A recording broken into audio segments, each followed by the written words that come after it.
Egunon denoi eta onge etorri. Se escucha bien, ¿verdad? Sí. Bueno, pues nada, bienvenidos a todos y lo primero que me gustaría hacer es felicitar y reconocer tanto a la Cámara de Comercio de Bilbao como a la Fundación BBK por esta iniciativa del SG Hub. Consideramos que es absolutamente necesaria porque es un tema que ha venido para quedarse y se va a desarrollar durante los próximos años de una manera muy intensa y todavía hay mucho desconocimiento empresarial. Mirad, os voy a contar una anécdota. El otro día, en la entrega de premios de José Ignacio Arrieta, para el que no le conocierais, fue un consejero de trabajo del gobierno vasco a finales de los 80. Fue empresario, pero con una conciencia social tremenda. De hecho, fue el que puso en marcha el sistema de ingresos mínimos de garantía, ¿no?, desde el gobierno, y fuimos la primera comunidad autónoma en la que se estableció, y estamos hablando de finales de los 80, o sea que era muy anticipado a su tiempo y un empresario que tenía esa conciencia social, ¿no? De hecho, los premios lo que hacen es reconocer a empresas que, aparte de tener éxito económico, desarrollan una política de responsabilidad social muy intensa en este territorio, ¿no? Y en la tertulia que hubo participó una emprendedora muy joven, yo creo que tendría, igual no llegaba a los 30 años, y le preguntaron a ver si ella era consciente de la cuestión de la responsabilidad social, ¿no? Ella dijo que no había oído hablar de eso, y le preguntaron a ver en su empresa qué cosas hacían, ¿no? Y en una empresa que estaban haciendo decía, mira, nosotros lo que miramos mucho es, lo primero, los proyectos que abordamos. O sea, nosotros seleccionamos los proyectos y solo cogemos aquellos proyectos que entendemos que pueden mejorar las cosas y pueden mejorar el entorno. También lo que hacemos es todas las materias primas que trabajamos, con las que tal, pues miramos mucho y nos preocupamos mucho por el origen. Tercero, también todo lo que tiene que ver con la eficiencia energética, consumos energéticos y tal, también lo miramos mucho en la empresa, ¿no? Estamos hablando de una persona de 30 y pico años, ¿no?, que no ha hecho más que empezar a poner en marcha su negocio y ya tenía eso sin saberlo, estaba desarrollando precisamente toda esta cuestión de la ESG, ¿no? Por eso creo que es muy importante insistir que esto es como si hubiese calado, ¿no?, en la conciencia de las personas, de los empresarios también y de las empresarias también, pero no lo tenemos claramente identificado ni claramente comprendido, ¿no? Y por eso esta labor es muy importante, porque si no lo entendemos bien y no lo comprendemos bien, no vamos a poder gestionarlo, ¿no? Posiblemente estemos todos en nuestras empresas haciendo este tipo de cosas, pero no lo tenemos lo suficientemente bien conceptualizado para establecerlo en nuestra estrategia, gestionarlo, planificarlo en años e ir evolucionando en todo esto, ¿no? Por eso es tan importante. Nosotros desde Petronor, ¿por qué estamos en este proyecto? De hecho, creo que somos, ¿no?, me dijisteis el otro día que era la primera empresa grande, ¿no?, que sea como colaboradora del Hub. Pues precisamente también por esto. O sea, nosotros somos conscientes que como empresa tenemos un efecto tractor en el territorio. El impacto económico es enorme. Estamos hablando de una facturación de 10.000 millones de euros, de más de 6.000 empleos entre indirectos e inducidos, pues una repercusión en impuestos anuales que casi llega a los 2.000 millones, etcétera, etcétera. Pero estamos convencidos que ya hoy en día el impacto de una empresa tractora no puede ser solo económico, tiene que ser más amplio. Y nosotros ahí sí estamos englobando todos los aspectos de sostenibilidad. En la medida que podamos traccionar de este territorio, de las empresas de este territorio, haciéndolas más competitivas, no solo desde el punto de vista económico, sino desde una perspectiva más global, estaremos contribuyendo a que todo marche mejor, ¿no?, y tener un territorio más sostenible. Ese es el motivo por el que estamos muy a gusto en este proyecto, ¿no? Hemos estado ya en alguna de las iniciativas y conferencias que se han organizado y esta nos parece también muy interesante, ¿no?, aparte de por la calidad de los ponentes que vais a tener la suerte de escuchar, por la temática, ¿no? Esto va también de comienzo. En los comienzos de las empresas se necesitan ayudas, se necesita financiación, se necesitan recursos y sobre todo en este tema creo que se necesita también orientación, ¿no? Y esa orientación yo creo que es la que os van a poder facilitar y explicar hoy. Así que nada, eskerrik asko denoi eta aberia zure interesa ondo dagoen ekitaldi honetan. Eskerrik asko.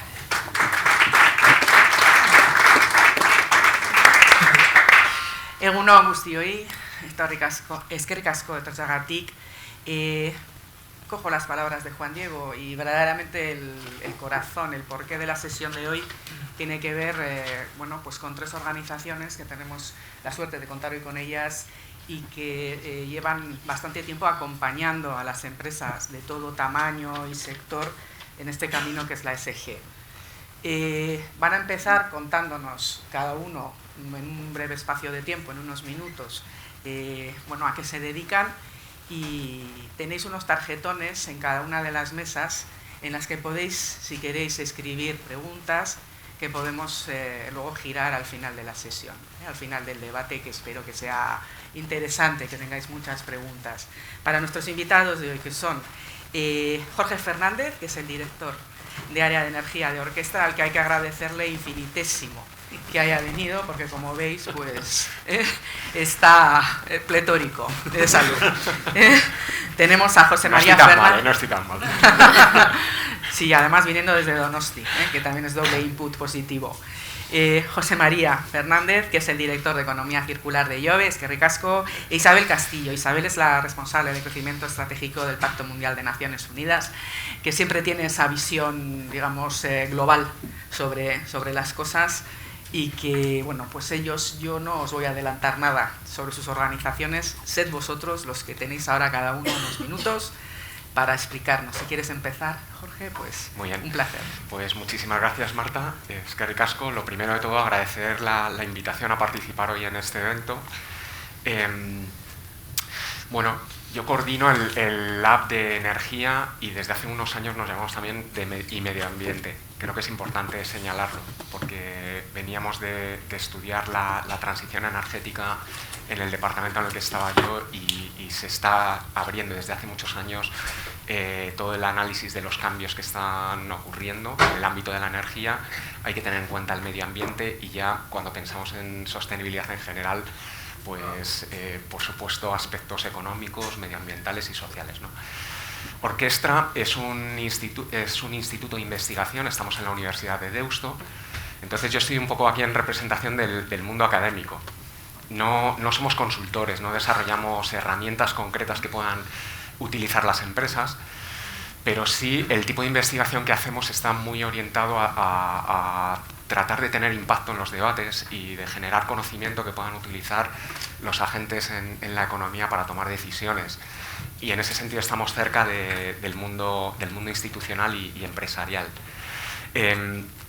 Yo diría que el principal objetivo de Orquestra en este momento es tratar de entender cuál es la relación entre la competitividad y la competitividad económica, cómo está cambiando el concepto de competitividad, que ahora incluye ya aspectos que no son puramente económicos, y la sostenibilidad en un sentido muy amplio, de nuevo con esas 3 dimensiones. Es decir, cómo podemos realizar una transformación que tiene que ver con toda la economía, pero también con cómo operan las empresas, aquí estamos hablando con empresas hoy, de tal manera que se alinee los cambios hacia una mayor sostenibilidad en esas 3 dimensiones con una mayor competitividad de las empresas y del territorio. 2 niveles de análisis. Un nivel, me parece importante señalar esto porque creo que tiene que ver con todo lo que vamos a hablar luego. Por un lado, analizamos los factores o elementos que generan competitividad en una escala territorial. El entorno en el que opera una empresa tiene mucho efecto sobre los resultados de la propia empresa. Entonces, tener un ecosistema que sea adecuado y que contribuya y que favorezca decisiones conjuntas y decisiones individuales orientadas a mayor sostenibilidad va a favorecer la transformación. Y luego, por supuesto, lo que es la propia el propio ámbito de las empresas, ¿no? Cómo una empresa tiene que pensar en sus modelos de negocio, en sus propuestas de valor, en sus formas de operar, en sus capacidades, etcétera, para poder alinear cambios que lleven a mayor sostenibilidad, por un lado, con los propios drivers y de competitividad y sus ventajas competitivas, ¿no?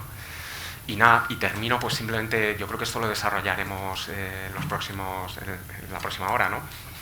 Pero yo diría que nosotros estamos pensando ahora mismo que la actuación de las empresas en torno a la sostenibilidad, a ESG, me da igual cómo lo queramos llamar porque al final estamos hablando un poco de lo mismo, vemos que esa actuación tiene como 3 niveles.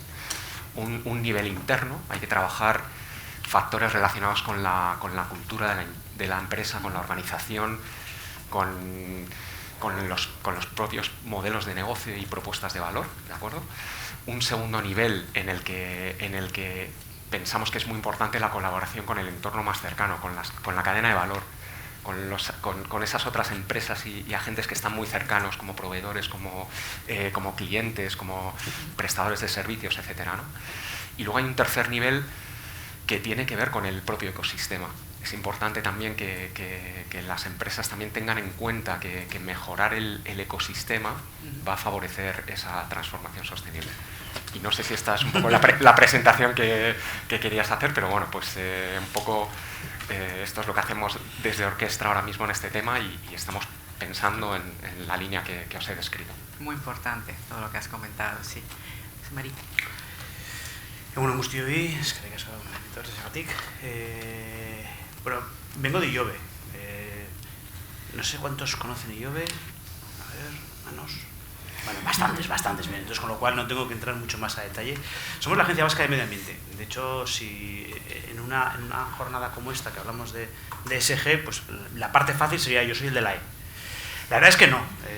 Y como voy a trasladar, yo creo que ya hace tiempo que en un mundo complejo como el que vivimos, los elementos están muy interconectados. Es decir, podemos hablar de los diferentes instrumentos legales que se están desplegando en estos momentos en Europa, pues para que esto de la ESG sea una realidad, para que se mejore la confianza, la transparencia desde el punto de vista de las organizaciones en ese término tan amplio que es la sostenibilidad, y veremos que hay temáticas que lo mismo que cubren aspectos sociales, cubren aspectos ambientales.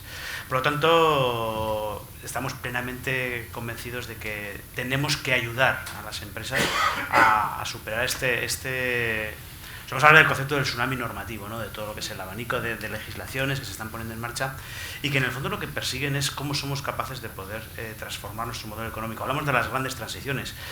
Si yo hablo de mi mundo, pues hablaremos de la transición energética, climática, ecológica, cómo somos capaces de incorporar plenamente la sostenibilidad en el día a día de las empresas y que de alguna forma entendamos que aquellas empresas más competitivas tienen que ser aquellas empresas que a su vez sean más sostenibles. Y esto que suena como un término muy bonito, hay que bajarlo a la práctica. Desde ese punto de vista, dentro de las actividades que desarrollamos desde Ihobe, a mí me toca en estos momentos dirigir el área de economía circular, que más allá de otro palabra, que tampoco voy a entrar mucho más a discernir cuáles son las diferencias entre un concepto y otro, es el área desde Ihobe en la que damos servicio a las empresas. A todas las empresas, pero con un foco especial a las pequeñas y medianas empresas, a las pymes, porque entendemos que es el eslabón más débil. Probablemente cuando hablamos de conceptos de ESG, pues digamos que la nueva directiva de información corporativa en materia de sostenibilidad pues no afecta principalmente a las pymes, aunque también vamos a ver que a las pymes cotizadas sí que les afecta. Cuando hablamos de la diligencia de vida, vemos que no en primera persona, pero sí en segunda persona, porque al final obviamente de lo que se trata es, como bien comentaba antes Jorge, de cómo somos capaces de poder asegurar que esas empresas tractoras, ¿no? Juan Diego nos comentaba al principio, ¿no? Ese enfoque de una empresa tractora, cómo tiene que asegurar que toda su cadena de valor, tanto aguas arriba como aguas abajo de la propia organización, pues incorpora unas pautas de comportamiento adecuado, tanto desde el punto de vista social como desde el punto de vista ambiental. Desde ese punto de vista, ¿qué hacemos desde Ihobe? Pues diría que tenemos un amplio abanico de actividades. La primera, orientada a la sensibilización, cómo somos capaces de poder explicar qué es lo que viene, cuáles son los plazos, cuáles son las implicaciones, intentar traducir, ¿no?, a un lenguaje coloquial, pues textos legales que algunos son bastante arduos. Aprovecharé para hacer publicidad porque justo mañana tenemos un Ecosteguna, que son unas jornadas que hacemos todos los jueves en formato online, precisamente para versar sobre todos los instrumentos legales derivados de la ESG. En segundo lugar, una vez que estamos sensibilizados, que en este ámbito muchas veces estamos preocupados porque nos va a venir algo que igual no conocemos, entramos en sesiones formativas más exhaustivas. Tenemos un calendario formativo que en este momento estamos desarrollando con Confebas y las 3 patronales territoriales, precisamente para profundizar a través de sesiones presenciales sobre cada uno de estos dilemas. A lo largo del mes de julio vamos a desarrollar 3 módulos específicos precisamente sobre esta Directiva de Información Corporativa en materia de sostenibilidad, que es una de las patas importantes que tenemos en materia de ESG y que seguramente luego podemos profundizar un poco más. En septiembre vamos a hablar de todo lo que está relacionado con la diligencia de vida, con todo lo que está relacionado con las nuevas normas europeas de información en sostenibilidad, con lo que es la taxonomía. Es decir, vamos a desarrollar un amplio calendario de actividad formativa para poder realmente conocer a detalle cuáles son las implicaciones. ¿Qué hacemos también? Guías, conocimiento técnico para intentar trasladar y sobre todo herramientas, ¿no? Cómo somos capaces de poder aunar la forma de poder atacar este tipo de actividades. Se acaba de incorporar, se acaba de conformar el nuevo gobierno vasco y justo la semana pasada el Endacari hacía público cuál es el programa de gobierno. Simplemente por mencionar un compromiso que está dentro de ese programa de gobierno, el desarrollo de una metodología específica para evaluación en materia de ESG para pymes en Euskadi. Creemos que es muy importante no volver locas a las pequeñas y medianas empresas. Si cada tractor pide una cosa en un formato distinto, nos vamos a morir en el intento. Creo que tenemos que trabajar en un modelo de colaboración público-público y público-privada, precisamente orientada a facilitar ese tipo de herramientas. Acabamos de publicar una herramienta integrada que incorpora la perspectiva de huella ambiental, huella de carbono, de producto de organización, porque otro elemento que vemos es que en el ámbito de la ESG van a trasladar las 2 escalas que puede ser información a nivel corporativo, pero que tiene una traslación directa con lo que es la información sobre los productos y servicios, con lo que es la propuesta de valor de las organizaciones. Tenemos que integrar todo este tipo de herramientas. Por último, tenemos iniciativas de colaboración público-privada, una con grandes empresas, el Base Coding Center, 18 grandes empresas, entre ellas Petronor. Lo que estamos intentando es liderar la transformación desde Euskadi de todos estos retos que nos emanan desde Europa y que nos permiten integrar la sostenibilidad como un ejercicio de fomento de la competitividad. Pero también tenemos una iniciativa que nos aglutina con todos los agentes intermedios, entre ellos la Cámara de Bilbao, que se llama Pyme Circular Euskadi, que lo que nos permite es desplegar todas esas herramientas, todas esas iniciativas en el tejido de pymes de Euskadi. Tenemos luego también con la academia, tenemos una iniciativa, tenemos otro hub, que es el Basque Circular Hub, que nos aglutina con todas las universidades, tanto la universidad pública como las 3 universidades privadas y los centros de FP, porque vemos que el talento es un elemento clave para poder hacer frente a todos los retos vinculados a estas transformaciones que nos emanan y que nos marcan, como es la ESG. Y también otra iniciativa que nos aglutina con los centros tecnológicos y con la red vasca de ciencia y tecnología. Y por último, que es una cosa que siempre nos preguntan a la administración y por eso me suele gustar contarlo al final, también damos ayudas. Es decir, tenemos diferentes programas de ayudas de financiación para poder activar todos estos elementos, ¿no? Hay el conjunto de programas de ayudas que tiene el departamento es muy amplio, específicamente en materia de sostenibilidad. Pues digamos que desde IOBE gestionamos 4 programas de ayudas que cubren diferentes ejes de actuación, en diferentes convocatorias, y de hecho, así como una de ellas en estos momentos ya está superada, a la vuelta del verano se pondrá en marcha la convocatoria de ayudas precisamente orientadas a pyme circular y al desarrollo de proyectos de demostración vinculados a las grandes transformaciones que son necesarias en el tejido socioeconómico. Más o menos de forma global esto es un poco todo lo que hacemos y seguramente luego tendremos ya la posibilidad de ir desgranando en cada una de las líneas. Y lo que no desgranemos, que nos lo pregunten al final.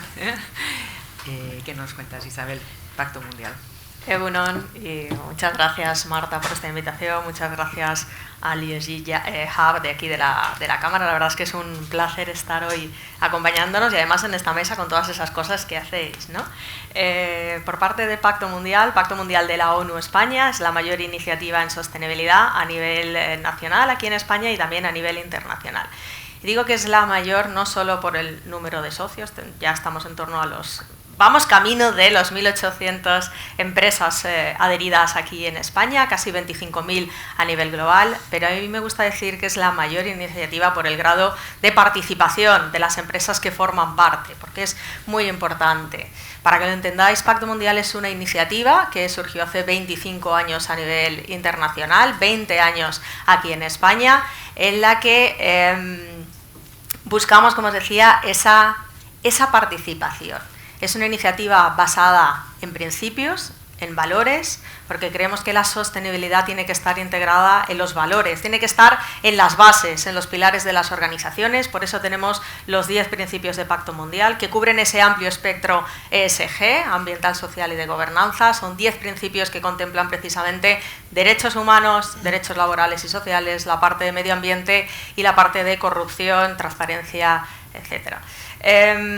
Pero no queremos quedarnos ahí. Nosotros creemos que del compromiso hay que pasar a la acción y más allá, además ahora, por ejemplo, de la acción hay que pasar a los objetivos, hay que medirlos.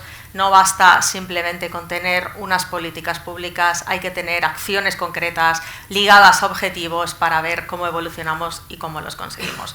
¿Cómo lo hacemos desde Pacto Mundial? Como os decía, es muy importante esa participación en que nosotros trabajamos sobre una triple aportación de valor, trabajamos en la dimensión de aprendizaje, que para nosotros es fundamental. Aprendizaje, fijaos, nosotros trabajamos con las empresas, con las organizaciones adheridas a Pacto Mundial, pero creemos, y no solo creemos, ¿no? Va en nuestro ADN, por mandato de la ONU, nosotros tenemos la obligación de sensibilizar, de acompañar a todas las organizaciones a alinearse con esos 10 principios del Pacto Mundial y con la Agenda 2030 y los Objetivos de Desarrollo Sostenible. Con lo cual tenemos una academia abierta a todo el mundo, os invito a que la visitéis, se llama Open Academy, porque es importante, lo habéis mencionado, ¿no? Y lo mencionaba también Juan al principio, esa sensibilización, ese conocimiento, ese aprendizaje que es continuo, por ese tsunami normativo, por todo lo que hay, todos los días nos toca seguir aprendiendo en sostenibilidad, porque además es muy amplia, yo creo que es un tema que también trataremos, ¿no? El reto que supone esa transversalidad, saber de ambiental, de social, de derechos humanos, de cómo lo aplico aquí en el territorio y a la vez cómo lo aplico allá donde esté actuando yo o mi cadena de suministro. Con lo cual nosotros trabajamos y focalizamos mucho esa formación, esa línea de aprendizaje, insisto, no solo con los participantes del Pacto Mundial, también con la comunidad. Mencionabais también el impacto en la comunidad. Trabajamos, fijaos, la sostenibilidad desde lo más básico, que es la sostenibilidad, los Objetivos de Desarrollo Sostenible, la Agenda 2030, pero también todas esas cosas que van surgiendo, la parte de cambio climático, entender, o el reporting, y entender además cómo se interrelaciona todo ello, cómo afrontamos los retos en la cadena ahora es de actividades, ya no es ni de suministro, porque ya es todo.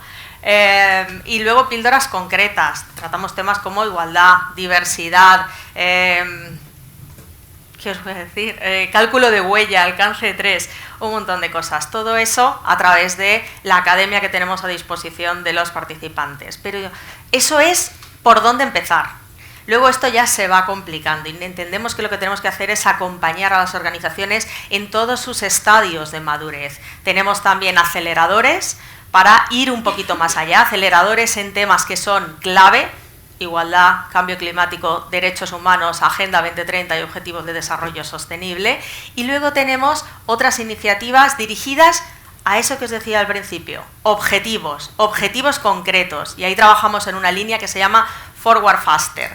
Yo no sé si os acordáis, veo aquí que sois de mi quinta, no sois nativos digitales, así que os acordaréis de los cassettes, ¿a que sí? ¿Y cómo los pasábamos hacia adelante y hacia atrás? Con el boli. Pues esto es igual, ¿no? El Forward Faster es cómo le damos, ¿os acordáis cuando le damos a la tecla o al boli? Pues esto lo mismo, ¿no? Cómo aceleramos y vamos hacia la siguiente canción, que es hacia donde tenemos que ir. Pero fijaos, vamos hacia la siguiente canción, pero es que tenemos que ir ya. Entonces tenemos esas iniciativas con esos objetivos concretos. Y luego tenemos un programa, ya ha salido, yo también lo he mencionado y creo que es ineludible. Tenemos un programa específico de capacitación de proveedores sostenibles, porque durante mucho tiempo hemos trabajado en diferente medida la sostenibilidad en el interno de las organizaciones y es fundamental tener en cuenta también todo ese ecosistema de socios comerciales que al final son casi una extensión de la propia organización, con lo cual desde el año pasado hemos puesto en marcha con ICEX y con ICO un programa específico de capacitación de proveedores sostenibles. Estamos ahora en la segunda edición, llevamos más de 2.300 pymes en 50 países del mundo, sensibilizando para que entiendan qué le están pidiendo sus clientes en materia de sostenibilidad, porque el primer paso y ya lo hemos dicho también, es esa sensibilización y ese conocimiento. Con lo cual, primer pilar fundamental, aprendizaje. Segundo pilar, visibilidad, dar visibilidad a lo que están haciendo las organizaciones y también en el momento crítico en el que estamos en el ojo del huracán, con las redes, con la legislación que hay también sobre greenwashing, visibilidad de la mano de una alianza, ¿no? Qué importante es trabajar en alianza, trabajar con todos los participantes, aprender de los propios participantes, aprender entre pares lo que estamos haciendo. Tenemos visibilidad en redes sociales, tenemos una plataforma también en abierto de buenas prácticas que se llama Comparte, siempre ayuda a saber qué están haciendo los demás, cómo lo están haciendo los demás. Y la tercera línea, que al final van entrelazadas las tres, es una línea de networking. Trabajar juntos, trabajar en alianzas, participar en eventos como este, en todos los que nos inviten o podamos organizar nosotros, porque sigue siendo fundamental tejer esas alianzas, dar visibilidad y poner de manifiesto qué es lo que se está haciendo. Oye, y también cuáles son los aprendizajes, qué es lo que no hemos hecho bien o por qué no estamos donde deberíamos estar ahora mismo. Eso es lo que hacemos en Pacto Mundial. Bueno, eso y muchas cosas que yo creo que ahora veremos también. Muchas gracias, Isabel. La verdad es que el término tsunami legislativo, yo creo que el que se lo inventó, que creo que le conozco, lo tendría que haber registrado porque lo utilizamos en todos los foros, ¿no? Es precisamente desde 2019 cuando empieza toda la legislación europea empieza a ser obligatoria, ¿no? Para todas las empresas que operan en Europa. Es cuando tenemos ese salto, porque yo os escucho y si yo no supiera nada de esto diría, uy, pero de medio ambiente y de igualdad llevamos hablando ya décadas, ¿no? ¿Dónde está el cambio? El cambio está efectivamente en 2019. Y además, vosotros que tenéis, digamos, una perspectiva de trabajo con las pymes, ¿no? Nosotros el Hub fundamentalmente va dirigido a las pymes, a acompañarlas, ya que no se sientan tan agobiadas con todo, ¿no? Y que tengan, digamos, información y demás. ¿Qué diagnóstico tenéis de la situación de las pymes ahora? ¿Cómo, en el trabajo que tenéis día a día, en vuestras organizaciones, en los estudios que hacéis, dónde están las pymes ahora? ¿Están verdaderamente desorientadas? ¿Tenemos pymes líderes que están haciendo cosas? ¿Qué sectores son los que están, digamos, más maduros a la hora de ir trabajando los aspectos ESG? ¿Qué diagnóstico haríais? Empezamos en el mismo orden. Bueno, a ver, un poco el disclaimer, no tenemos o sea, no puedo compartir un diagnóstico que hayamos realizado, ¿de acuerdo? Entonces, mi respuesta a tu pregunta es una percepción basada probablemente en un montón de trabajos y de estudios y de proyectos en los que estamos involucrados. Bueno, por un lado, lo que sí percibimos es que hay una demanda de conocimiento y una demanda de guías o de hojas de ruta para poder transformar. Hay una serie de programas que existen como Pyme Circular o los programas orientados a la digitalización de las pymes que van en una línea que tienen que ver con todo esto que estamos comentando. Es cierto que, por ejemplo, bueno, pensaba, cuando has hecho la pregunta, pero también en un comentario que ha hecho Chema antes, sobre la importancia del talento, sí estamos viendo, por ejemplo, que ese es un reto que pueden afrontar mucho mejor las empresas de un tamaño más grande. Es decir, en la transformación digital, ecológica, energética en la que estamos metidos, la escala es un driver importante de capacidad de respuesta por parte de un agente, ¿de acuerdo? En el caso concreto del talento, por ejemplo, hicimos un trabajo sobre capacidades verdes relacionados con qué tipo de perfiles están apareciendo en el mercado de trabajo relacionados con la sostenibilidad, con lo verde, con la adaptación al cambio climático, con la respuesta de la transición ecológica en general. Y lo que observábamos es que hay un cambio en las organizaciones para introducir una nueva función que es la función de sostenibilidad, ¿no? Claro, cuando llevamos esto al mundo de las pymes, lo que vemos es que hay una dificultad mucho mayor de poder adaptar tu estructura interna para darle el peso que tiene que tener la sostenibilidad, ¿no? Entonces, bueno, a ver, respuesta. Me estoy yendo un poco por las ramas, ¿no? El diagnóstico es, hay una necesidad de cambio, hay una demanda de cambio, se están poniendo en marcha muchos programas de ayuda para favorecer esta transformación. Se ha empezado por aspectos más relacionados a lo mejor con variables que afectan directamente a la productividad, como la eficiencia energética o la digitalización, y tenemos que seguir avanzando en cómo incorporar los otros aspectos medioambientales por un lado y sociales por otro para ayudar a el entorno de las cadenas de valor. Termino con esta pequeña reflexión. El entorno de las cadenas de valor, trabajar en alianza en las cadenas de valor o en colaboración va a ser muy importante para las pymes. Lo dejo ahí. Muy importante, sí. Chema. La verdad es que la pregunta se las trae, ¿eh?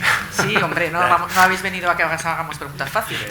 Cuando hablamos de pymes tenemos que tener en cuenta, obviamente, las grandes cifras que siempre decimos, ¿no? Más del 90% de nuestro tejido industrial son pymes, pero el concepto de pymes es muy amplio, sí. Con lo cual es muy difícil hacer una percepción de cuál es la situación general sobre todas las pymes.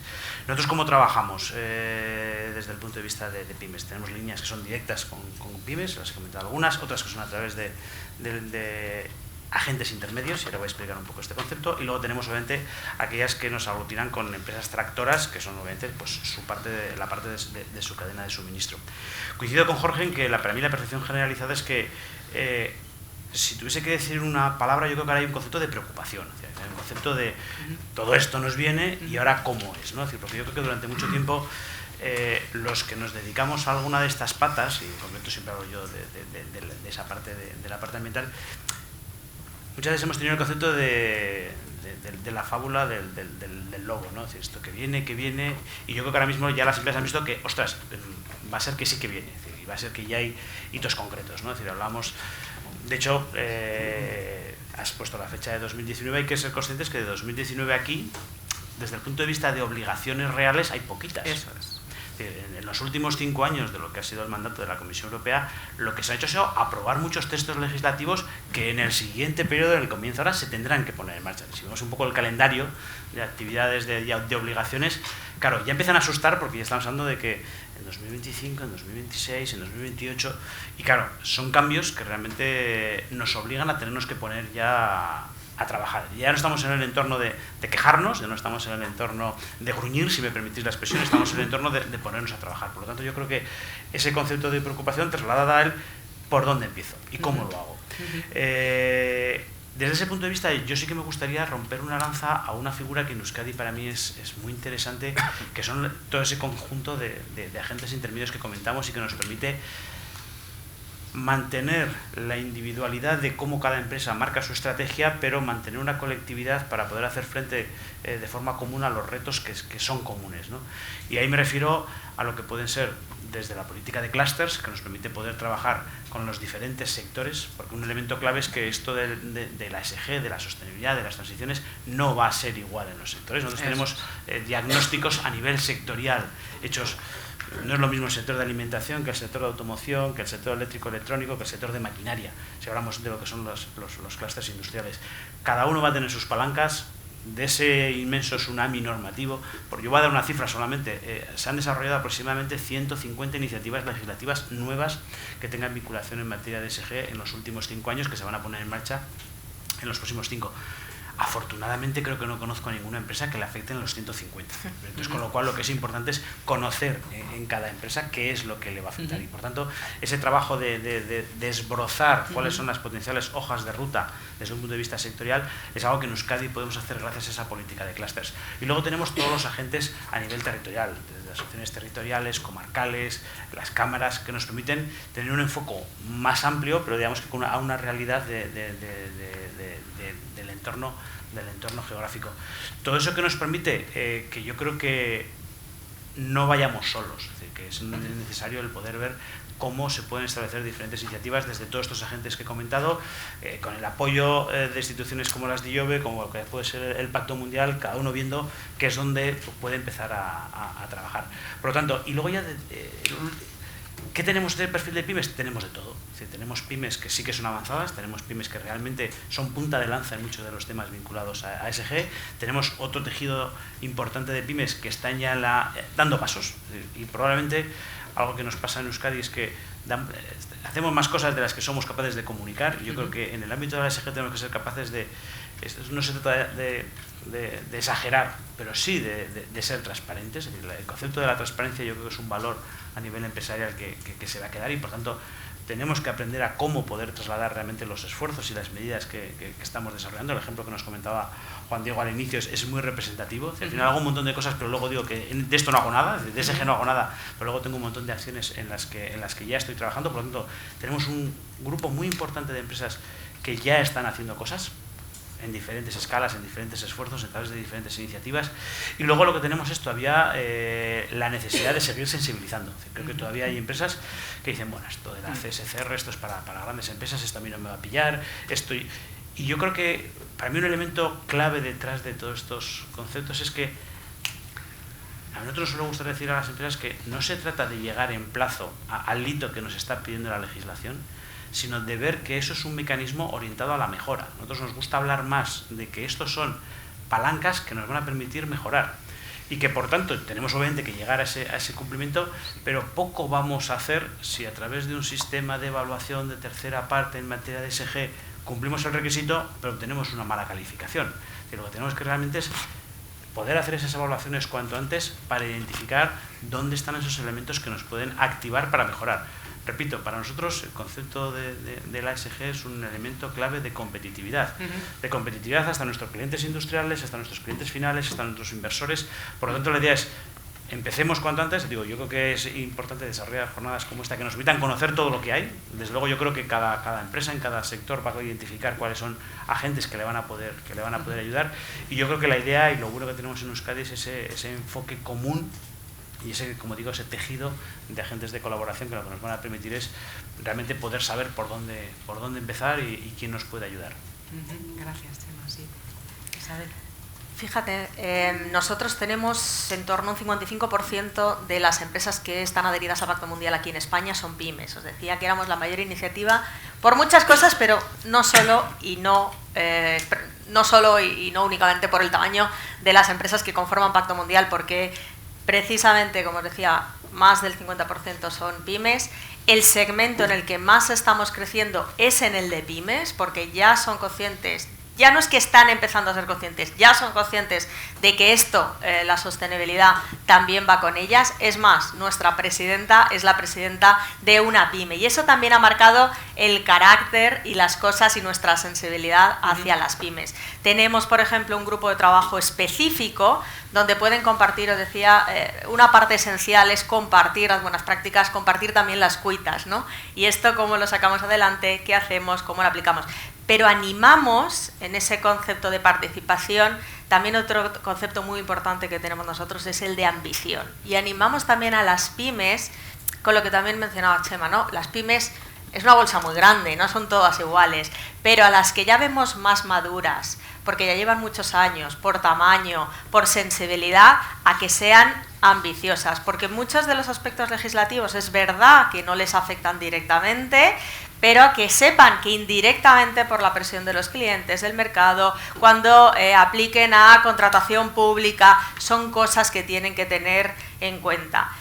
Tenemos ese grupo de trabajo, si no me equivoco, esta semana, mañana creo que es además el Día de las Pymes, nosotros vamos a sacar y tenemos hojas de ruta, por ejemplo, en los aprendizajes. Nosotros diferenciamos en la academia entre grandes y pymes, con hojas de ruta específicas para que las pymes sepan por dónde empezar, ¿no? Porque se trata, nuestro papel también se trata en definitiva de darles herramientas y pasos fáciles donde seguir, porque hay que acompañarlas. Lo que nosotros vemos en las pequeñas y medianas es que necesitan ese acompañamiento constante, esas herramientas prácticas, porque a lo mejor no tienen la capacidad, algo que habéis mencionado también, no tienen los recursos internos como lo puedan tener las grandes organizaciones y necesitan de ese acompañamiento de pacto, de los clústeres, de las cámaras, etcétera. O sea, que qué importante todavía más en el seno de las pymes trabajar en alianzas. Ha cambiado el panorama legislativo de 2019 a esta parte, ha cambiado también a nivel nacional. Cuando hablamos de pymes hay que tener en cuenta que a partir de 50 empleados ya afecta legislación en materia de planes de igualdad, planes de diversidad, canales de denuncia. Ojo, que la franja ya ha bajado, ¿no?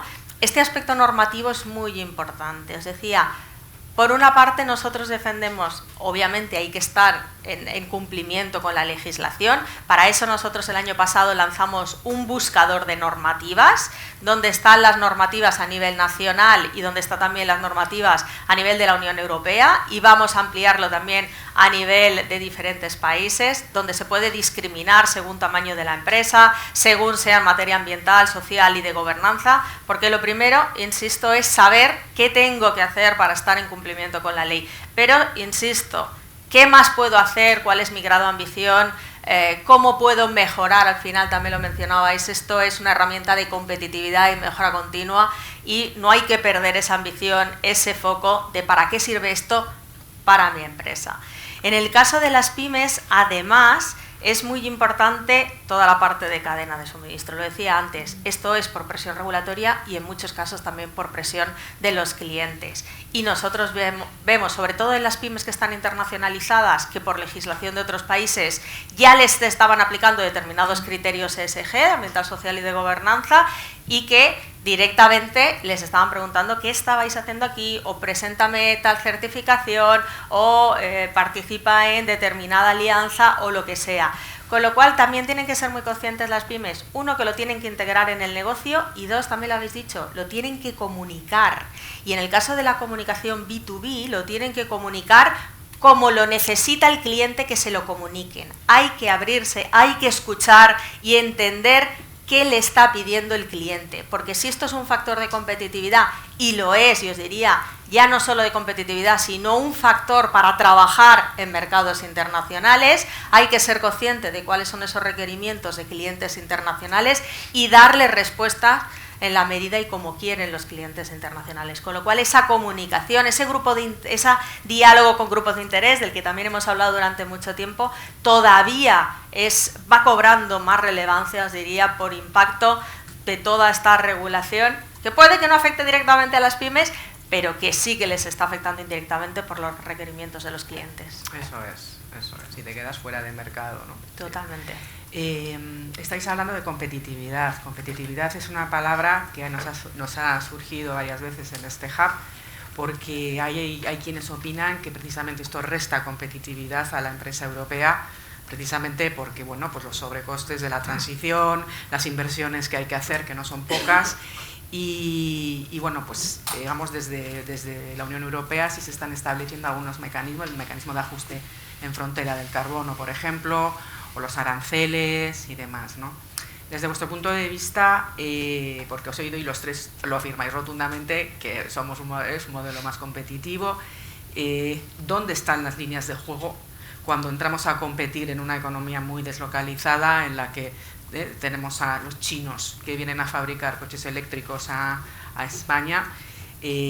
¿Cómo va a ser el ajuste de la empresa europea? ¿Cuándo va a haber que realmente esto es un modelo competitivo? ¿Está la demanda además preparada para absorber esta oferta ESG que se nos viene encima? Bueno, Marta, vaya pregunta nos estás haciendo. Es que nos la suelen hacer de vez en cuando y creo que es interesante ver vuestra opinión, porque además vosotros tenéis algún informe muy interesante, ¿no?, publicado. Nos estaba tomando algunas notas al hilo de lo que vais diciendo, porque está todo relacionado, ¿no? Y por tratar de no sé, una reflexión en lo que se inició como un cambio en origen puramente regulatorio. No sé si es 2019 o viene de antes, ¿no?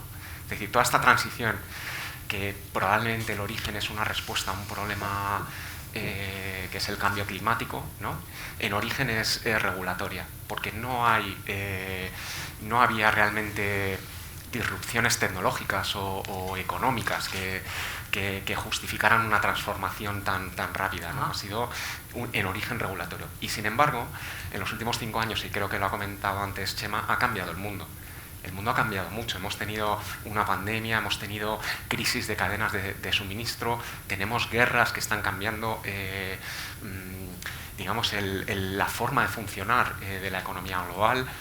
Tenemos probablemente una transición de lo que era la geopolítica vieja de la energía hacia una nueva geopolítica. Probablemente no estamos en el nuevo mundo todavía, pero aspectos como las materias primas estratégicas, críticas, etcétera, son relevantes, ¿no? Entonces, ¿a dónde voy con todo esto? Las empresas empezaron a observar esto desde un punto de vista más reactivo al principio. Esto nos impone una serie de obligaciones regulatorias a las que yo tengo que responder, y esto supone costes, y es la realidad. Es decir, generar datos para poder hacer el reporting que nos exigen y entender la realidad de sostenibilidad que tiene una empresa, eso supone costes. Cambios organizativos suponen costes, ¿no? Innovar para cambiar tu modelo de negocio supone costes. Yo creo que la idea aquí es cómo conseguimos que esos costes no sean costes, sino que sea una inversión. Vas a tener que desembolsar, va a haber un efecto sobre tu flujo de caja. Vas a tener que gastar ahí, pero podemos convertirlo en una inversión. Y esa es la reflexión que hay que hacer, ¿no? Una pequeña anécdota. En la red social que yo utilizo, no hablo de Twitter ni de Instagram, LinkedIn. El otro día coincidí contigo, no nos cruzamos, pero en torno a un comentario que hizo una persona, ¿no?, sobre el tema del responder, del tratar de ser más sostenible. Yo creo que era una pyme quien hablaba. Y el comentario era algo así como: yo estoy haciendo un esfuerzo por diferenciar mi modelo de negocio y mi producto, me genera costes y sin embargo no estoy teniendo resultados porque la demanda todavía no está ahí, todavía los consumidores no están dispuestos a pagar esa prima por lo verde y me quedo atrás. ¿Qué hago? ¿Me pongo a competir en costes? Y entonces con todo lo que eso supone y la reflexión era: no, lo que tenemos que conseguir es cómo integrar ese cambio que tú estás haciendo como una parte más del valor de tu marca, como el valor de la propuesta empresarial que tú haces, ¿no? Ya sé que esto parece un poco teórico, pero al final todos los cambios que hagamos en materia social, por ejemplo, respecto de la calidad de los trabajos que tiene una empresa o de cómo estamos interactuando con el propio entorno más cercano, se pueden poner en valor, y ahí es donde está el reto. No digo que tengamos un libro donde aparezca exactamente qué es lo que hay que hacer para conseguir que eso genere valor, pero lo que sí, termino un poco esta reflexión volviendo a la idea esa general de que el mundo ha cambiado y de que es imposible ahora competir, y menos en mercados internacionales como se ha mencionado, sin que la sostenibilidad esté en el centro de la estrategia de la empresa. Y las pymes tienen que pensar en esto también.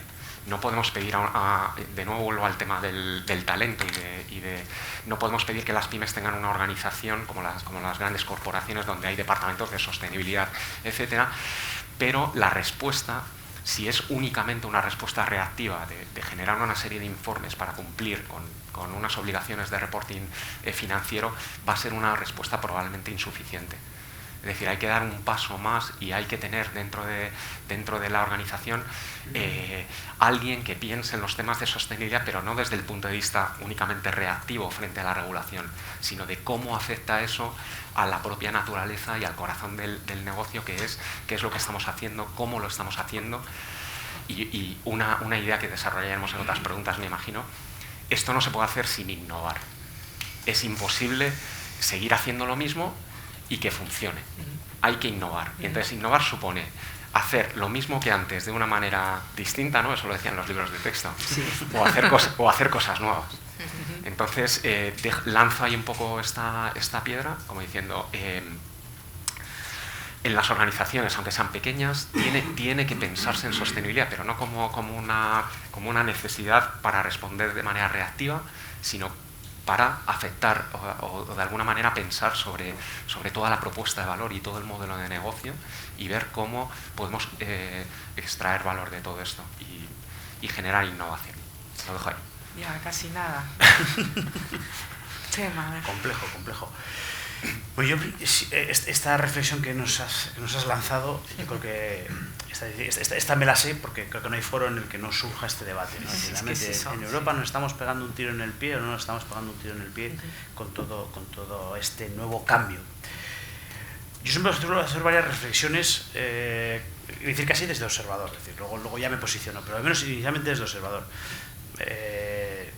Ursula von der Leyen ni es ecologista ni ha sido nombrada por el Partido Ecologista, por los verdes europeos. Digamos que es cabeza de lista del Partido Popular Europeo. Digo, porque creo que no es sospechosa de que este giro sea un giro que se ha desarrollado en Europa por parte de la izquierda, ya no radical o no radical, sino ni siquiera por parte de la izquierda. Quiero decir con esto, el Pacto Verde Europeo no es una estrategia de ecologismo, aunque tiene obviamente ese concepto del verde y de la oportunidad que el medio ambiente puede ofrecer a las empresas europeas. Me voy a ir más atrás. Jorge hablaba de esto. ¿Cuándo empezó? Empezó hace mucho tiempo. Yo que dice que peino canas, no peino canas, pero si tuviese pelo peinaría canas. Yo empecé a trabajar en IOBE hace 25 años, en el año 1999, que fue un año que en este concepto de la sostenibilidad ya entonces empezó a dar un giro importante. Es decir, hasta aquella época toda la legislación que existía en materia de medio ambiente afectaba a las instalaciones. Entonces sufríamos la IPPC, las autorizaciones, los controles. Claro, ¿qué pasó? ¿Cuál fue la reflexión de Europa? Tanta legislación ambiental afectando a las instalaciones, con un entorno en el cual la mano de obra es cara, pues tormenta perfecta, deslocalización. Es decir, me voy a un entorno cercano y meto los productos. Y Europa lo que vio es que tuvo que girar y cambió y se puso en marcha lo que se llama la política integrada de producto. Es decir, a partir de entonces no voy a establecer legislación, o no solo a las instalaciones, sino a los productos que se comercialicen en Europa independientemente de donde hayan sido fabricados. Y eso, que parecía una política medioambiental, lo siento, una política proteccionista. Y al final había un debate y era, hombre, si las instalaciones que tenemos en Europa cumplen altos estándares en materia de sostenibilidad, eso tendrá que tener alguna bondad desde el punto de vista del producto y por tanto vamos a permitir que se comercialicen en Europa solamente aquellos productos que cumplan unos determinados estándares en materia de comportamiento ambiental. Se empezaron a desarrollar el mercado CE y un montón de iniciativas que estaban relacionadas no solamente con lo que eran los productos desde el punto de vista de fabricación, sino desde el concepto de ciclo de vida. Se pusieron en marcha en aquellas épocas pues esto de los certificados de eficiencia energética. Hablamos antes de la eficiencia energética, ¿no? Esto de que a través de una letra. ¿Y qué es lo que ocurría? En el fondo lo que estábamos haciendo es algo que era incorporar a un atributo de mercado un comportamiento ambiental de los productos. Está claro que hoy en día nadie quiere comprarse una lavadora que sea G, porque sabemos que obviamente eso, además de ser bueno desde el punto de vista de la eficiencia energética, también es bueno desde el punto de vista de nuestro bolsillo. Y por tanto, hasta entonces, y yo que vengo de la Escuela de Ingeniería de Bilbao, yo estudié en los años 90, voy a contar otra anécdota.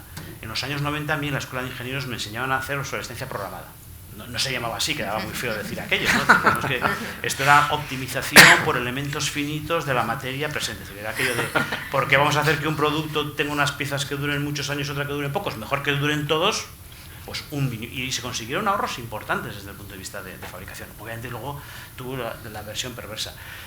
Si no incorporamos a la propuesta de valor determinados atributos, no va a haber innovación, no va a haber mejora, ¿no? Entonces, y claro, hoy en día hablas con cualquier fabricante que se dedica a diseñar y a fabricar equipos eléctricos y electrónicos y la eficiencia energética es un parámetro, y no es por sostenibilidad, obviamente es un parámetro por competitividad.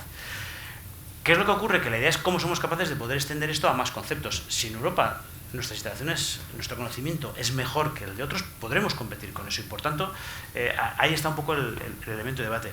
A mí me toca asistir a un montón de foros en Bruselas de negociación, de nuevos reglamentos, de nuevas directivas, de actos delegados, de cómo se bajan un poco este enfoque tan macro al detalle, ¿no? Decir, oye, pues esto en un equipo de transformación de electricidad, en un equipo de elevación, ¿cuáles son los requisitos que se van a establecer en la legislación? ¿Y qué es lo que vemos ahí? Que son grandes grupos industriales europeos los que le piden a la administración que vaya más allá. Porque es un mecanismo muy interesante para cerrar fronteras. Si no puedes poner en el mercado un producto que tenga una tecnología que solamente la controlo yo, ese es un mecanismo. Y detrás del Pacto Verde está esto. ¿Qué es lo que ocurre? Que a nivel de todo el territorio europeo pues tenemos diferentes posiciones. Es decir, hay pymes y a nosotros nos pasa lo mismo desde el punto de vista de lo que es la propia legislación que tenemos a nivel de la Comunidad Autónoma del País Vasco. Nosotros hemos puesto determinadas obligaciones a través de la Ley de Administración Ambiental, que también creo que es un debate interesante. siempre hablamos del consumidor. El primer consumidor de bienes y servicios es la propia administración, con lo cual si exigimos tanto deberíamos dar ejemplo. Entonces, en Euskadi existe una ley de administración ambiental que regula el comportamiento de todas las administraciones, y hay un aspecto, por ejemplo, que se incorpora, que es obligatorio que el 40% de las materias primas que se hagan en cualquier obra sean de origen reciclado. Es decir, hay que fomentar ese mercado de materiales secundarios. Cuando hablamos con el sector, ¿qué nos encontramos? Nos encontramos no con una visión unánime desde el punto de vista de quitar esto, que esto va en contra de la competitividad. No, tenemos visiones de empresas que dicen, ya era hora de que realmente deis un mensaje claro, porque aquellas empresas que ya han hecho una apuesta estratégica de posicionarse en estos entornos, lo que están demandando de la administración es que realmente cambien la forma en la que trabajamos. Hemos hablado antes de un montón de legislaciones. Hay una parte importante de las legislaciones que no están relacionadas con cambiar la oferta, sino cambiar la demanda.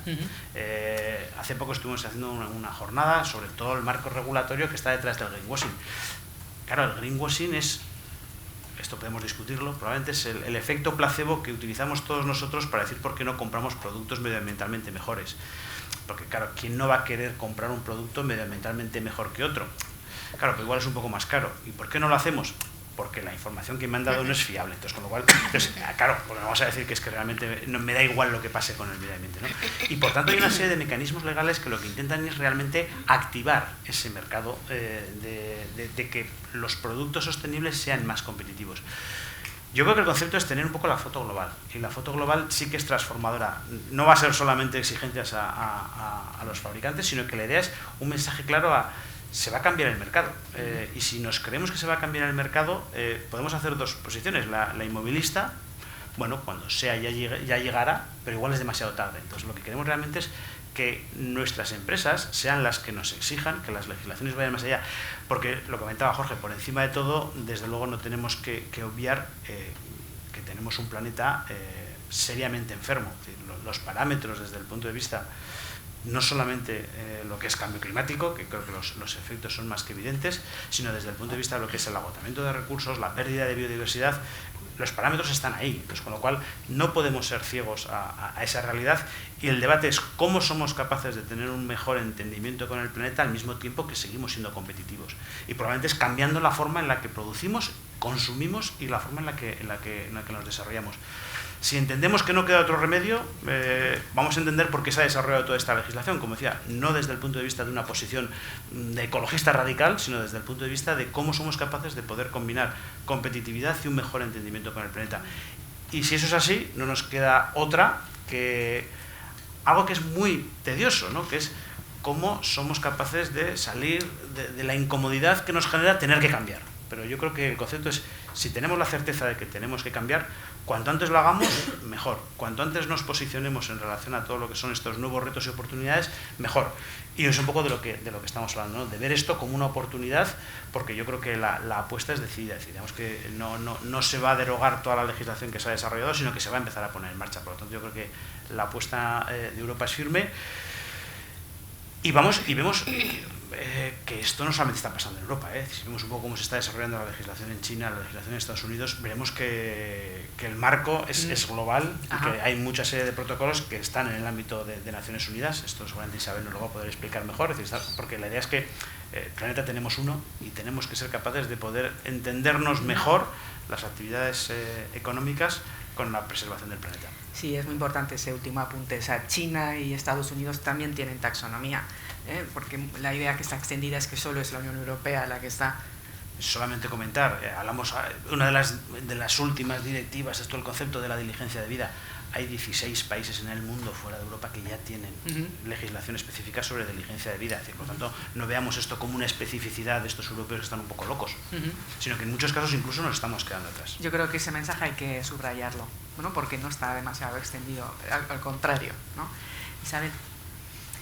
Eso es, el primero de ellos, de hecho, California, el estado de California en Estados Unidos, ¿no? Que lo que decías tú, ¿no? Estados que no son sospechosos de tener políticas excesivamente verdes, pues a lo mejor sí que las tienen, ¿no? Como es el caso de Estados Unidos cuando aprobó su ley de cadena de suministro ya en 2012, o cuando aprobó, por ejemplo, la Inflation Reduction Act. Lo que pasa es que a nosotros yo creo que nos ha podido un poco el greenwashing. Le hemos llamado Pacto Verde Europeo, y al ponerlo de verde parece que hayamos despertado algunas reticencias, cuando en Estados Unidos las medidas son incluso más ambiciosas, pero lo han llamado reducción de la inflación, y entonces parece que sean medidas económicas e industriales, ¿no?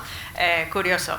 Nosotros, fíjate, nosotros tenemos comprobado, y os animo a que lo miréis en redes sociales porque lo tenemos publicado, que las empresas que están adheridas, que forman parte del Pacto Mundial, tienen un mejor posicionamiento y comportamiento en rankings de sostenibilidad, en rankings de reputación y en índices bursátiles de sostenibilidad. Muy importante, hay una oportunidad de financiación ligada a un mejor desempeño en sostenibilidad.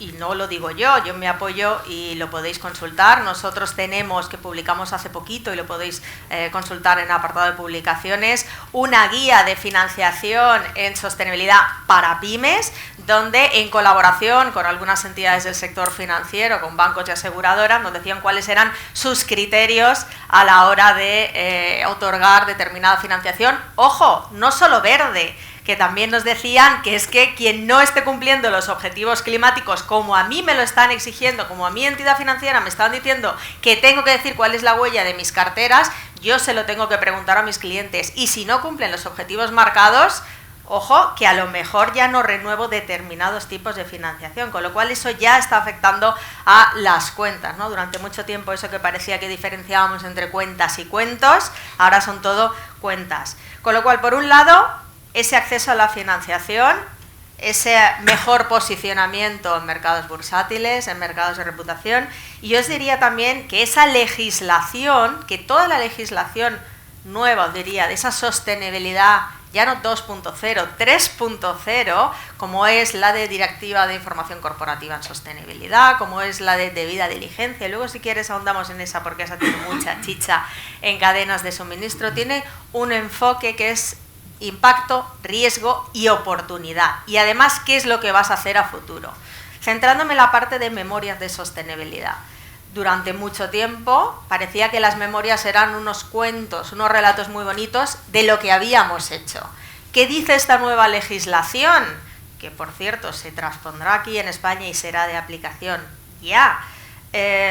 Tienes que contar cómo estás cambiando tu modelo de negocio a futuro, es decir, cuál es tu estrategia ESG, tu estrategia en sostenibilidad, porque lo que interesa precisamente, y ese es otro de los conceptos interesantes de esa nueva perspectiva de sostenibilidad 3.0, es el impacto. Esto no se trata de hablar por hablar, sino de realmente legislar, cambiar el modelo para lograr un impacto positivo, reducir el impacto negativo, maximizar el impacto positivo. Con lo cual, hay que cambiar esa mentalidad. Por un lado, ya lo mencionabais, hay que cambiar ese concepto de más legislación, más coste. No, señores, hay que cambiarla. Esto a mí muchas veces me dicen, es que yo no creo en la sostenibilidad. Y digo, ¿y crees en la contabilidad? Esto es lo mismo. Esto es una herramienta de competitividad y esto en muchos casos, insisto, es una obligación. Pero hay que cambiar ese enfoque. El enfoque es impacto, riesgo y oportunidad. Y cada uno de esos conlleva ventajas tangibles para las organizaciones. El del impacto está claro. ¿Cómo puedo maximizar mi impacto ligado al negocio? El otro día, en una jornada parecida a esta, uno de los socios de Pacto Mundial, fijaos, venía de un sector muy tradicional, como es el textil, y decidió crear una especie de spin-off y decir, voy a crear una spin-off basada en innovación y tecnología, que lo mencionabais ahora, en la que mi leitmotiv, lo primero que voy a pensar cuando vaya a desarrollar un producto nuevo, una nueva línea de negocio, siempre va a ser esto cómo va a ocasionar un impacto positivo en la comunidad. Y yo siempre, me decía el director general, y yo siempre me planteo eso, ¿qué ha pasado? Que esa spin-off, esa continuidad de la empresa tradicional, etcétera, que era más pequeñito, ha acabado comiéndose a la empresa principal, desarrollado, basado precisamente en ese concepto de impacto positivo, de innovación y de tecnología. En segundo lugar, la parte de riesgos. yo creo que ahora ya estamos todos muy sensibilizados con los riesgos, lo mencionáis también. Hemos tenido en los últimos años, yo no me atrevo a decir eso de que qué más va a venir, ¿no? Porque vamos, o sea, eso ya, pero hemos tenido una pandemia que sigue ahí. Y los impactos y las consecuencias sigue ahí. Hemos tenido eso del barco atravesado en el canal, ¿no? ¿Os acordáis? Hemos tenido también que faltaban chips. ¿Y por qué faltaban chips? Faltaban chips por una escasez de agua. ¿Eso es un riesgo climático? No, señores, es un riesgo de negocio, porque está afectando a mi negocio en tanto que no puedo producir más coches porque me faltan chips, no puedo producir ordenadores porque me faltan chips. Con lo cual, ese concepto de riesgo, ya no digo ni extrafinanciero, es un riesgo asociado al negocio, asociado a esos impactos o ese análisis ambiental, social y de gobernanza, en el que ya estamos cada vez más sensibilizados. Y ese riesgo, por ejemplo, asociado otra vez a las cadenas de suministro, me va a permitir saber en qué países debería trabajar con cierta continuidad o no, quiénes son mis proveedores de confianza, y eso me va a llevar también a otro concepto interesantísimo, que es el de eficiencia, porque yo lo que necesito es que mis cadenas de suministro sean eficientes, pero para eso tengo que hacer ese análisis de riesgos, ojo, que incorpora de nuevo esos factores ambientales, de gobernanza y sociales, insisto, porque van a afectar a mi negocio. ¿Qué pasa con esa escasez de agua? ¿Qué pasa cuando estoy produciendo en un país que viola continuamente los derechos humanos? ¿Qué puede pasar? Has mencionado China, pues mencionaré entonces yo también otra vez ese sector textil en el que se ha tenido que replantear cuáles eran sus cadenas de suministro cuando la materia prima era el algodón que venía de campos donde había trabajos forzosos. Porque, ojo, y vuelvo a la legislación, junto a esas legislaciones que hemos mencionado de debida diligencia en cadena de suministro, la legislación de información corporativa en sostenibilidad, también se está legislando para prohibir productos que provengan de trabajo forzoso de fuera de las fronteras de la Unión Europea. Y no solo de fuera de las fronteras, cualquier producto que se ponga dentro en el mercado europeo. El tema de los derechos humanos, por ejemplo, es un tema que aquí a veces como que nos repele. Derechos humanos, aquí no pasa nada. ¿Yo por qué voy a tener un plan o una política de derechos humanos? Pues porque lo necesito también en ese análisis de riesgos. Y por último, la oportunidad, insisto, esa oportunidad de acceder a financiación, esa oportunidad de acceder también a contratación pública. Yo soy muy de abuela y cuento historias de los socios, ¿no? Porque eso siempre viene bien en plan de buenas prácticas. Yo tampoco peino canas, pero porque voy teñida, no creas. Pues resulta que el otro día me decía una empresa, una pyme catalana, la pela, decía, fíjate, yo llevo incorporando criterios ASG cuando acudo a las contrataciones. Hay una contratación, bueno, ahora sabéis que se está celebrando la Copa América en Barcelona y habían acudido a una contratación pública. Dice, llevo 8 años siendo no el más barato, pero sí incorporando criterios de sostenibilidad. Durante 8 años no he ganado yo la contrata pública. Este año 9 la he ganado precisamente porque no era el más barato, pero había incorporado criterios de sostenibilidad. Esto es algo que nos cuesta también, sobre todo a las pymes, ese concepto de largo plazo, pero es que no hay más remedio. Este impacto del que hablaba se produce a largo plazo, pero es necesario que adoptemos ya las medidas para que ese impacto tenga lugar. Y eso es algo, también lo has mencionado, Chema, que es fundamental en la sensibilización, entender que ahora es el momento para que efectivamente se produzcan esos cambios a largo plazo, que sé que eso cuesta mucho. Por último, nosotros sacamos 2 grandes estudios periódicamente. Uno se llama Consulta Empresarial, cómo están contribuyendo las empresas, grandes, pequeñas, hasta los autónomos, a los Objetivos de Desarrollo Sostenible. Hoy lo estamos presentando en Madrid y lo podréis descargar a partir de hoy. Y el segundo estudio que publicamos periódicamente todos los años es en relación a un ODS en concreto. Lo sacamos desde 2016, desde el año siguiente a que se aprobara la Agenda 2030 de los Objetivos de Desarrollo Sostenible. Y el año pasado ese estudio llevaba por nombre ODS Año 8, que no ODS 8, Rentabilidad y Sostenibilidad. Es decir, cómo aplicando estos criterios de sostenibilidad, cómo introduciendo la sostenibilidad desde un punto de vista estratégico, va a ser más rentable para mi organización. Y nosotros lo que identificamos es que había algunos aspectos clave que efectivamente hacían que la sostenibilidad hiciera que la empresa fuera más rentable. Algunos, no quiero hacer aquí spoiler, os podéis descargar el estudio, pero algunos puntos clave, la innovación, la hemos mencionado, fundamental. Ojo, y además es que la innovación ya está ahí y las tecnologías ya está ahí. Se tiene que seguir invirtiendo, pero de nuevo hay un montón de financiación para ello, pero ya se pueden aplicar mejoras en innovación y en tecnología que van a generar ese impacto positivo. Segundo, tener un código ético. Os decía antes que todo el sistema de Pacto Mundial se basa en principios, en valores. Pues bien, también hemos comprobado que aquellas empresas que tienen un código ético tienen un mejor desempeño en su rentabilidad asociado, insisto, a la sostenibilidad. Tercero, tener objetivos concretos y medibles. En concreto, algunos de ellos, por ejemplo, el cálculo de la huella, el cálculo de huella de la organización, el cálculo de huella de los productos. Eso hace que efectivamente tenga un impacto, vuelvo al concepto de impacto positivo en términos de rentabilidad de las organizaciones.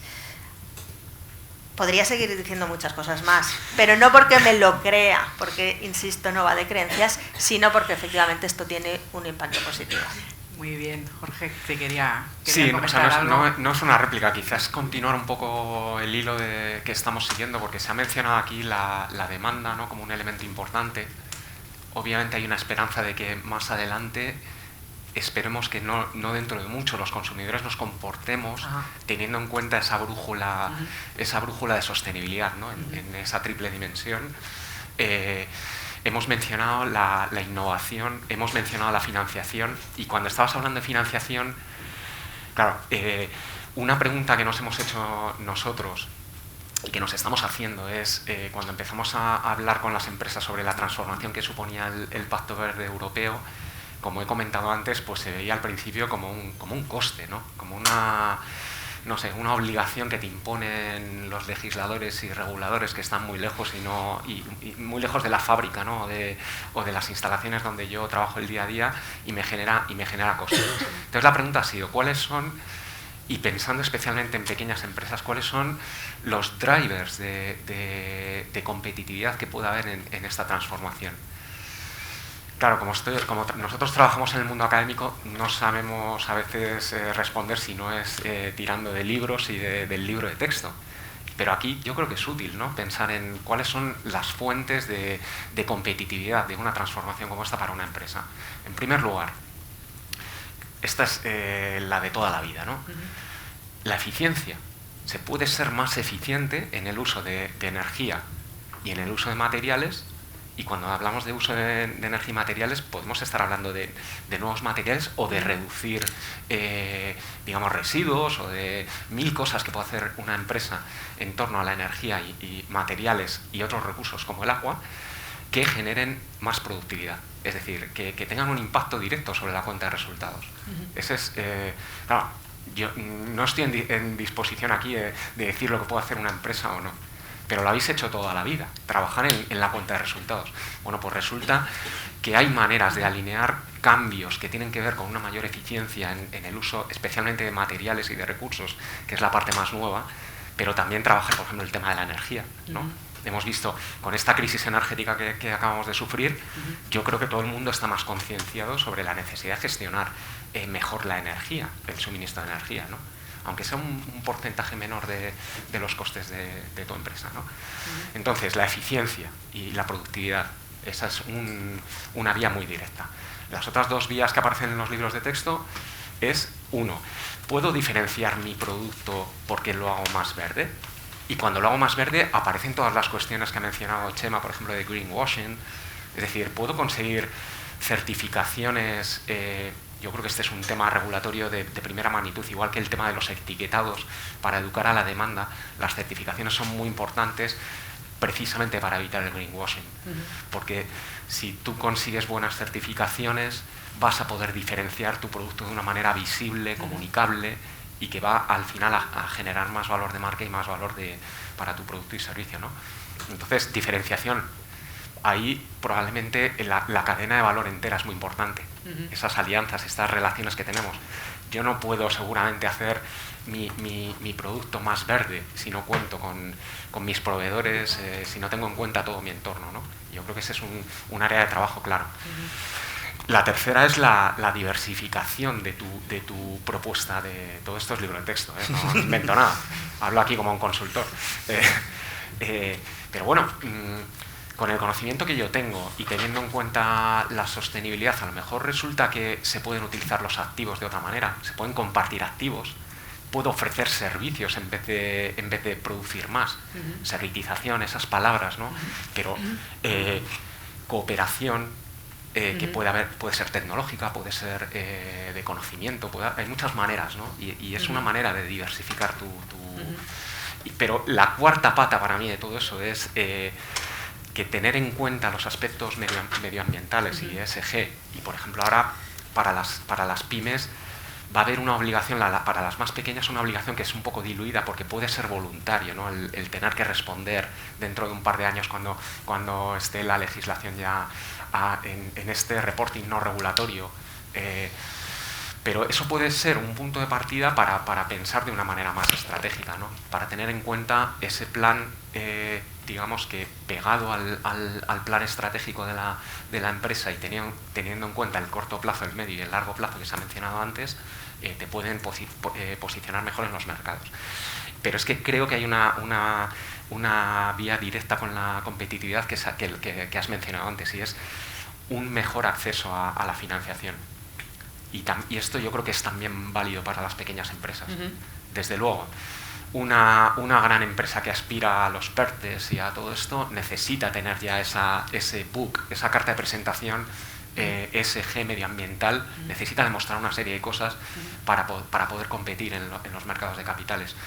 Pero la financiación, que también es muy importante para las pequeñas empresas, también está el sector financiero cada vez más obligado a tener en cuenta todo esto, con lo cual el capital va a fluir mejor hacia áreas donde hay un planteamiento más claro y más transparente en temas de sostenibilidad. Sí.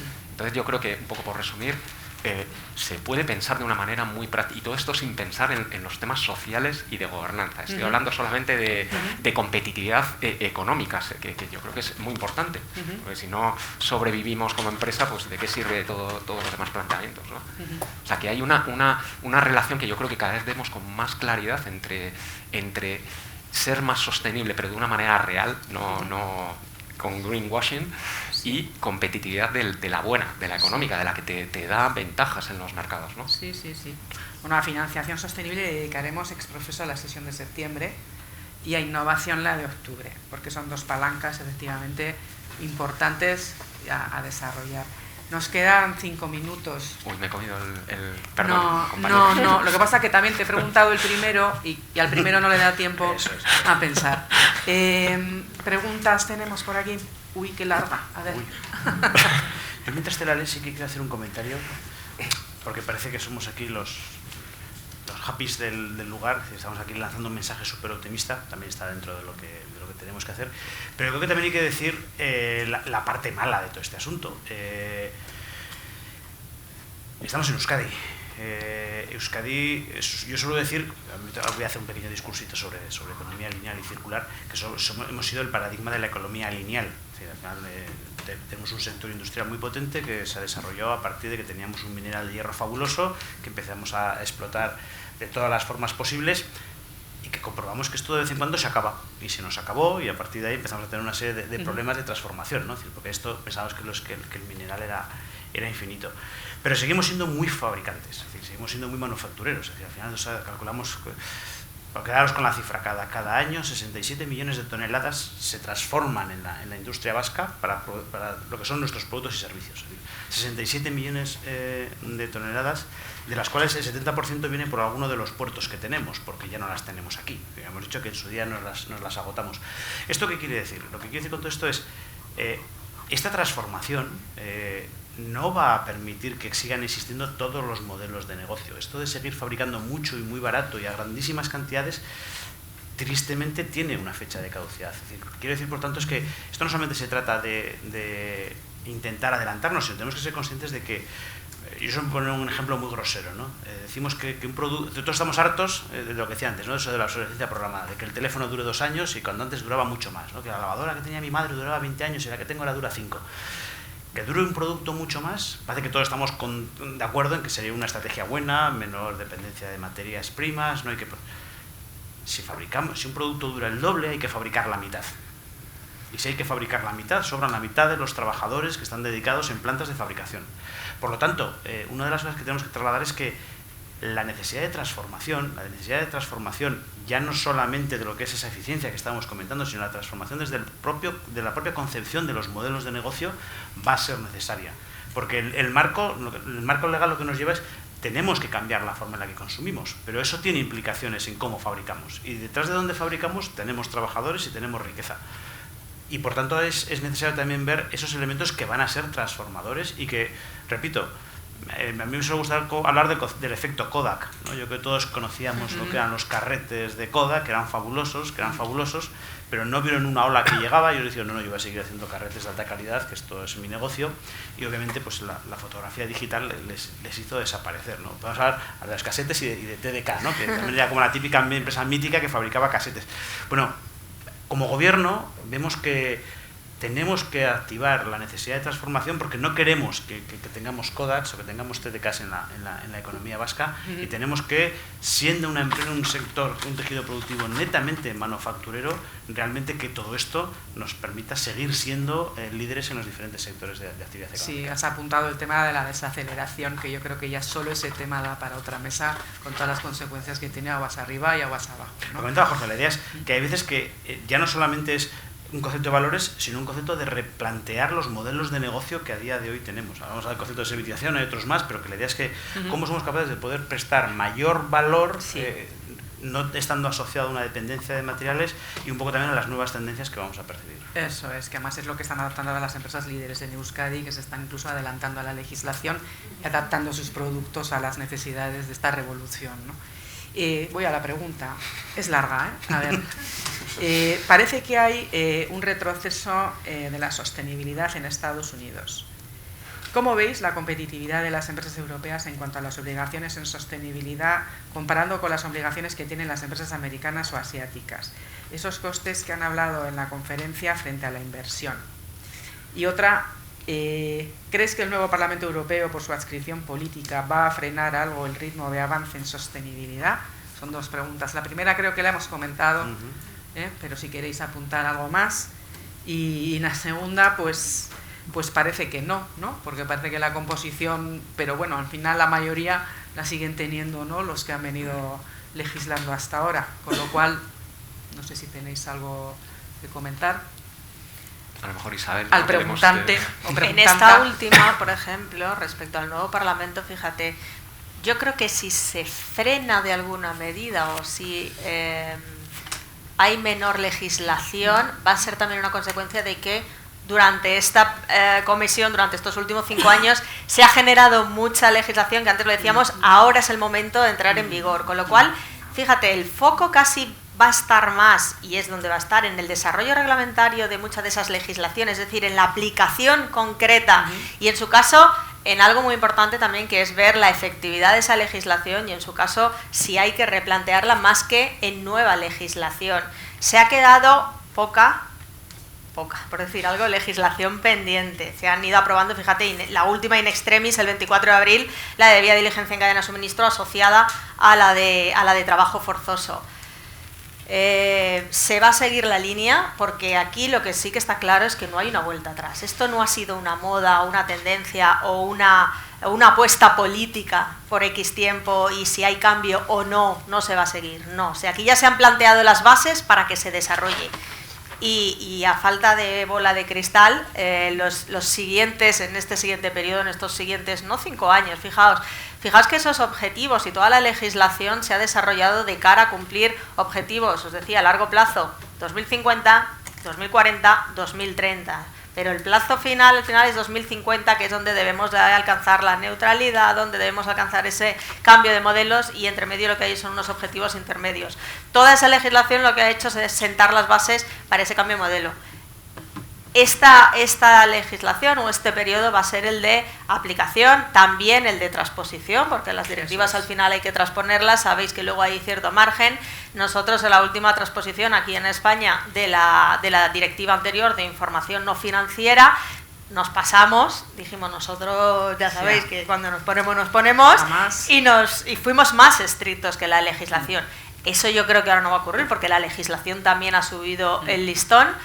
Pero sí que quedan pendientes algunos flecos, por ejemplo, antes lo mencionabais, ¿cómo fiarnos de las etiquetas? ¿No? Pues queda pendiente toda la regulación de lo que es el proceso de verificación de información corporativa en sostenibilidad, que va a tender y se va a parecer cada vez más a una auditoría, asimilando lo que es el espíritu de la directiva, de la legislación, que es que no haya, os decía antes, cuentas y cuentos, que todo sean las cuentas, que todo sea la memoria de gestión de las organizaciones, con lo cual la verificación se va a parecer más a la auditoría, pero eso aquí ya teníamos una verificación obligatoria que no existía a nivel europeo. En fin, esto va a seguir, no tanto a lo mejor por esa nueva legislación, sino por la aplicación y desarrollo reglamentario, pero va a seguir sin duda. Sí, yo creo que lo importante, una de las razones de ser de este hub, es precisamente ir conociendo esta legislación que se va promulgando y que va a ir entrando en vigor y prepararnos, adelantarnos, porque bueno, algunas de las directivas todavía en un par de años, 2, 3 años, la de biodiligencia, la de biodiversidad que ha salido a finales de mes, bueno, pues al final es ir conociendo, ver si nos toca, si forma parte de nuestra materialidad como empresas, y a partir de ahí que cada uno pues empiece a hacer su propia planificación y gestión de ese riesgo, ¿no?, que pueda tener o pueda no tener. Si no hay más preguntas, terminamos aquí y tenemos un cafecito fuera esperándonos, que eso siempre hay que cuidarse, ¿verdad? Esa es la G, esa es la gobernanza. Muchísimas gracias, ¿no? ¿Vas a clausurar tú, Inés? Ah, muy bien. Pues Inés Talvide, directora de Innovación y Sostenibilidad de Cámara Bilbao. Para remarcar un poquito los temas de los que se han hablado. Hoy la jornada estaba centrada en la parte de programas y herramientas que tenemos pues, para desarrollar toda estrategia pues, con un enfoque SG que se nos hace tan ambiciosa. Existen en Vizcaya y en Euskadi diferentes programas de la administración, fundamentalmente desde el Gobierno vasco, y IOBE, como nos ha presentado, toda la parte del hub circular, bueno, temas súper interesantes que les animo a las empresas a visitar a sus webs y avanzar un poco en todos esos programas de ayuda que tenemos. Desde aquí también, desde la Cámara, se les puede también echar un cable si quieren ahondar en cualquier tema. Como decía Jorge, hay que trabajar, bueno, tenemos que fomentar un ecosistema que permita que todos estos programas lleguen a buen término y trabajar, como decía Jorge, desde 3 niveles. Uno, desde el nivel interno de las empresas, otro desde el propio ecosistema que se está conformando, y otro desde la cadena de valor. Eso es súper importante.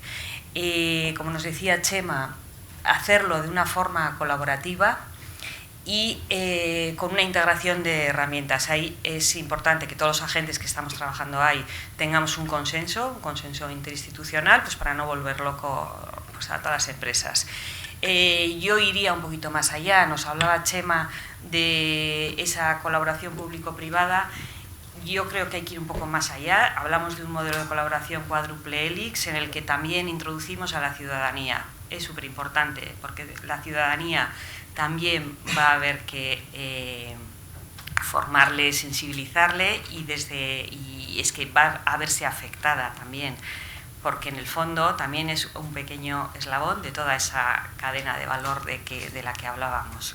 Y como nos decía Isabel,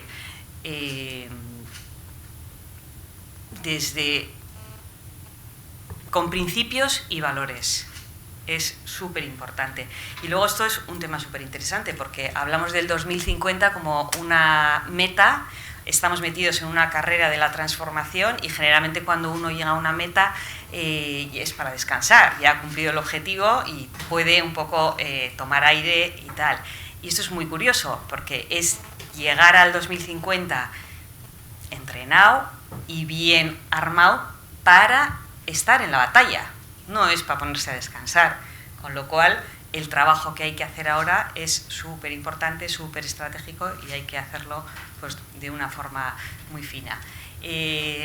Me hace gracia, Chema, cuando has dicho lo de los, gracias a Dios, las 150 normativas, no hay una empresa a la que le afecten todas, pero sí hay una entidad a la que le afectan todas, que es la Cámara de Comercio o cualquier agente intermedio que esté en este momento trabajando por constituir todo este ecosistema. ¿Por qué? Pues porque nosotros nos debemos a todas las empresas de Vizcaya, de todos los sectores y de todos los tamaños, con lo cual, aunque es una tarea complicada, pues intentaremos estar a la altura y desde luego lo que sí te aseguro es que requiere muchísima innovación, porque con los pocos o muchos recursos que tenemos es un elefante demasiado grande como para ir, pues como suelen decir, comiéndoselo a trozos. Pero bueno, ahí estamos y trabajamos con la ayuda de la Fundación Bancaria BBK y con la colaboración también de Petronor, entidades a las que seguimos agradeciendo que haga posible estos foros, pues que bueno, pues que parece que están teniendo pues bastante éxito en las empresas. Y nada, agradecer a los ponentes, Marta una vez más, y les animo a participar en la siguiente ponencia, que será el día 23 de julio, que vamos a tratar la nada desdeñable historia de la taxonomía social. Nada, muchísimas gracias.